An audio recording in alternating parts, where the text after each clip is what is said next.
दारुल इफ्ता में सवाल है कि जो मसबूक इस्लामी भाई होते हैं जिनके अभी कुछ रकातें रह जाती हैं, तो क्या जब इमाम साहब सजदा साहब करें तो उनका सलाम फेरना ज़रूरी है ताकि वो ना सलाम करें? जो मसबूक होते हैं जिनकी कुछ रकातें निकल जाती हैं, जी जी। तो जब इमाम सलाम फेरेगा सजदा साहब के लिए बिलखुसूस, तो ये क्या करेंगे अगर उन्हें फेर लिया तो? हाँ, इसमें ये है, कुछ तफसील, कुछ सूरतें बनेंगी, वो इंतहाई तवज्जो के साथ सुनने की हैं। ठीक।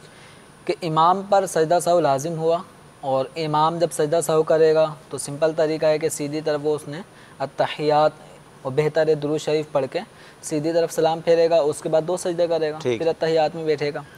अच्छा, अब जिनकी रकातें निकल चुकी होती हैं उनको मसबूक मुक्तदी कहा जाता है। इन मसबूक मुक्तदी को हुक्म ये है कि जब इमाम सलाम फेरे और अगर इसने साथ ही साथ सलाम फेरा है, ठीक है, और ये भूले से, यानी ये सलाम कसदन नहीं फेरना चाह रहा, भूले से सलाम फेर रहा है, तो अगर इमाम के साथ साथ इसने सलाम फेरा है, ठीक है, तो इस सूरत में सलाम फेरने की सूरत में इस पे कुछ गुनाह नहीं है।